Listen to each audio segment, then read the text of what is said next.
ഗുരുതര രോഗാവസ്ഥയെ മറികടന്ന് സംസ്ഥാന സ്കൂൾ കലോത്സവത്തിൽ മിന്നും പ്രകടനവുമായി കാസർഗോഡ് പടന്നയിലെ 10ാം ക്ലാസ് വിദ്യാർത്ഥിനി സിയ ഫാത്തിമ. ഓൺലൈനായി മത്സരത്തിൽ പങ്കെടുത്ത സിയ അറബിക് പോസ്റ്റർ ഡിസൈനിങ്ങിൽ എ ഗ്രേഡ് സ്വന്തമാക്കി.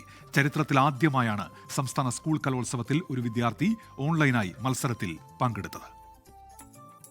സിയ ഫാത്തിമ എന്ന 10ാം ക്ലാസ്സുകാരിയുടെ വലിയ സ്വപ്നമായിരുന്നു സംസ്ഥാന സ്കൂൾ കലോത്സവം. വാസ്കുലൈറ്റിസ് എന്ന ഗുരുതര രോഗം വില്ലനായപ്പോഴും മനോധൈര്യം കൈവിട്ടില്ല സിയ. വിദ്യാഭ്യാസ മന്ത്രിക്ക് കത്തെഴുതി, എനിക്ക് കലോത്സവത്തിൽ പങ്കെടുക്കണം മിനിസ്റ്ററെ. പൊതുവിദ്യാഭ്യാസ വകുപ്പിന്റെ ചേർത്തുനിർത്തലിൽ സിയയ്ക്ക് സ്വപ്ന സാക്ഷാത്കാരം. അറബിക് പോസ്റ്റർ ഡിസൈനിങ്ങിൽ എ ഗ്രേഡ്.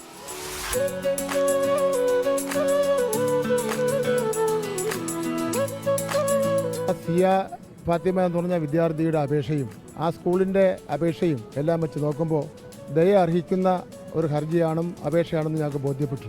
അപ്പോൾ അവൻ്റെ ആഗ്രഹം ഇതിൽ സംസ്ഥാനത്ത് മത്സരിച്ചില്ലെങ്കിൽ അവൻ മരിച്ചു പോകുന്നതടക്കമാണ് ആ കത്തിലെഴുതിയിരിക്കുന്നത്. ആ കാര്യങ്ങളെല്ലാം പരിഗണിച്ചുകൊണ്ട് നിയമ നടപടിക്രമങ്ങൾ പൂർത്തീകരിച്ച് ഒരു ഉത്തരവ് ഞങ്ങൾ നൽകുകയാണ് ചെയ്തത്. മാനുഷിക പരിഗണന നൽകിയുള്ള ഉത്തരവ് കലോത്സവ ചരിത്രത്തിൽ തന്നെ അത്യപൂർവം. ഈ മത്സരത്തിൽ ഞങ്ങൾക്ക് പങ്കെടുക്കാൻ പറ്റിയതിൽ വളരെ സന്തോഷമുണ്ട്. മന്ത്രി ഇങ്ങനെ ആക്കിയതിൽ വളരെ സന്തോഷമുണ്ട്. സിയയുടെ ആഗ്രഹം സഫലമാക്കാൻ കഴിഞ്ഞതിന്റെ സന്തോഷത്തിലും സമാധാനത്തിലുമാണ് കുട്ടിയുടെ കുടുംബം. ടീച്ചേഴ്സും അത് മോളും ഒരുപാട് പറഞ്ഞിരുന്നു. അവള് ലെറ്റർ തയ്യാറാക്കി കൂടുതൽ ഹെൽപ്പ് ചെയ്ത് അവരുടെ ടീച്ചേഴ്സാണ്.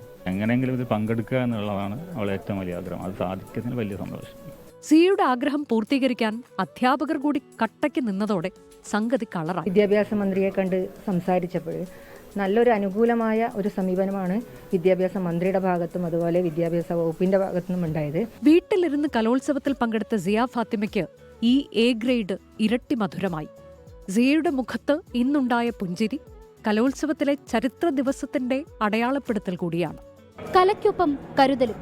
ഉത്തരവാദിത്ത കലോത്സവം എന്ന ഇത്തവണത്തെ കലോത്സവത്തിന്റെ ആപ്തവാക്യം അന്വർത്ഥമാകുന്ന കാഴ്ചകളാണ് സംസ്ഥാന സ്കൂൾ കലോത്സവ വേദിയിൽ നിന്ന് കാണുന്നത്. ക്യാമറാമാൻ ബിനേഷ് ബാബുരാജിനൊപ്പം ശ്രീനിത കൃഷ്ണൻ, 24 തൃശൂർ.